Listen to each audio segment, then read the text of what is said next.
আসসালামু আলাইকুম। তৃতীয় শ্রেণীর বাংলাদেশ ও বিশ্ব পরিচয় বই নিয়ে ধারাবাহিকভাবে আলোচনা দিচ্ছিলাম। প্রথম অধ্যায় দেওয়ার পর তোমাদের অনেক বেশি কমেন্ট ছিল যে দ্বিতীয় অধ্যায় কখন দিব, তাই আজকে তোমাদের সাথে দ্বিতীয় অধ্যায় নিয়ে আলোচনা করব। আমরা সবাই মানুষ। প্রথম টপিকটা আমরা যদি আলোচনা করি, মিলেমিশে থাকা। এখানে দেখো আমরা একজন কৃষক দেখছি, রাস্তা পরিষ্কার করছে, এরকম একজন জেলেকে দেখছি, রিক্সা চালক, টিচার, ডাক্তার। সমাজের বিভিন্ন পেশার মানুষদেরকে আমরা এখানে দেখছি ছবিতে। যেমন আমরা যদি এটা দেখি, সমাজে বিভিন্ন পেশার বা জনগোষ্ঠীর মানুষ, কৃষক আছে, পরিচ্ছন্নতা কর্মী, জেলে, ডাক্তার, শিক্ষক, রিক্সা চালক, এগুলো আমরা দেখছি। পরবর্তীতে দেখো ভিন্ন নৃগোষ্ঠী বাঙালি, মানে আমরা দেখছি কিছুটা পাহাড়ে যে মানুষরা আছে ওরা বিশেষ চাহিদা সম্পন্ন শিশু। এই যে এখানে মধ্যে র্যাম্প দিয়ে একটা বাচ্চাকে ঠেলে উঠানো হচ্ছে, তারা হলো বিশেষ চাহিদা সম্পন্ন শিশু। তো এখান থেকে আমরা আরও কিছু জানি যে বিভিন্ন ক্ষুদ্র নৃগোষ্ঠীর মানুষ হতে পারে, সাঁওতাল, গারো, চাকমা। 3 নম্বরে বিভিন্ন ধর্মের, যেমন মুসলমান, হিন্দু, বৌদ্ধ, খ্রিস্টান, এরকম। তাহলে এখানের মধ্যে দেখো আমরা ধর্মীয় সম্প্রীতিটা দেখতে পাচ্ছি, বিভিন্ন ধর্মের মানুষ, মুসলিম ধর্ম, হিন্দু ধর্ম, এরপরে হলো বৌদ্ধ ধর্ম, খ্রিস্টান ধর্ম। তো এইভাবে আমরা এখানে ধর্মগুলো দেখছি।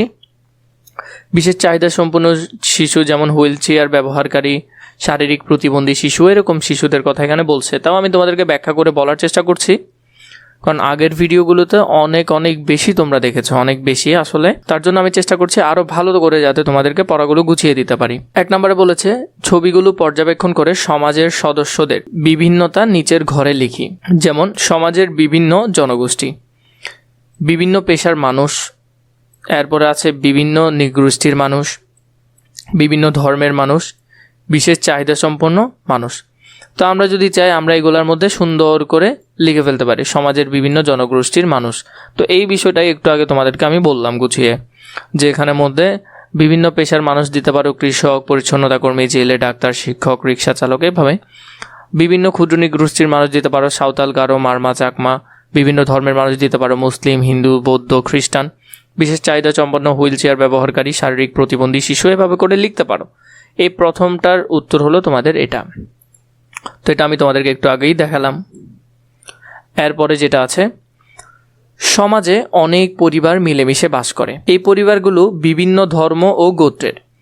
আমাদের দেশে চাকমা, মারমা, ত্রিপুরা, গারো, সাঁওতাল প্রভৃতি নৃগোষ্ঠী মানুষের বসবাস রয়েছে। মানে আমাদের আশেপাশে আমাদের আরও অনেক ধরনের ভাইরা আছে, যেমন চাকমা ভাইরা, মারমা ভাইরা, এরকম অনেক জনগোষ্ঠী আছে।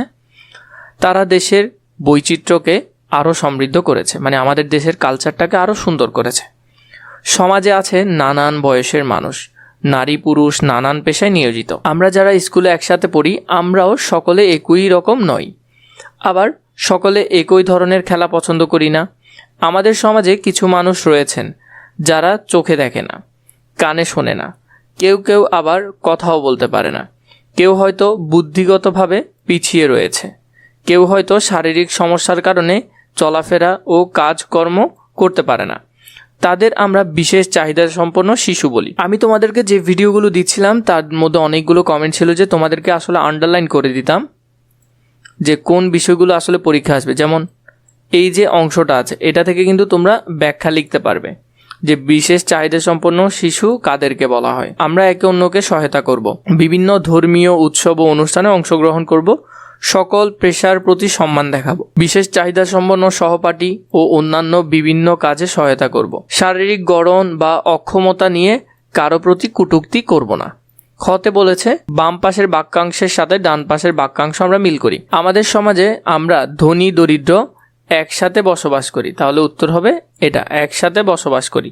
তাহলে আমাদের এখানে যদি প্রথমটা দেখো, আমাদের সমাজে আমরা ধনী দরিদ্ররা একসাথে বসবাস করি, প্রথমটা। এরপরে বাংলাদেশে বাঙালি এবং বিভিন্ন নৃগোষ্ঠী বসবাস করে। তাহলে উত্তর হবে ঘ নম্বরটা, কি নৃগোষ্ঠীরা বসবাস করে, উত্তর খ নম্বরটা। এর পরেরটা যদি আমরা দেখি, মিলেমিশে থাকতে হলে আমাদের সবাইকে শ্রদ্ধা করতে হবে। এরপরে আছে ঘতে, বিভিন্ন উৎসবে শিশুরা বন্ধুদের সাথে আনন্দে মেতে ওঠে।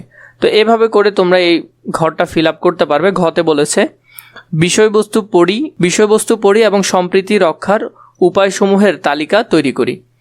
ক্রমিক নাম্বার, সম্প্রীতি রক্ষার উপায় 1 নম্বরে বিভিন্ন অনুষ্ঠানে অংশগ্রহণ করে, বাকিগুলো যদি দেখি বিভিন্ন উৎসবে অংশগ্রহণ করে, ধর্ম, বর্ণ, পেশাগত সবাইকে সম্মান করা, একে অপরের সহযোগিতা করা, ভিন্ন মতামতকে শ্রদ্ধার সাথে গ্রহণ করা, এগুলোর মাধ্যমে আমরা কি করব, সম্প্রীতি রক্ষা করব। এরপরে ঘতে বলেছে নিচের বাক্যগুলো পড়ি, কোন কাজগুলো করব ও কোন কাজগুলো করব না তা শ্রেণীকরণ করি এবং সংশ্লিষ্ট নাম্বারগুলো ছকে লিখি।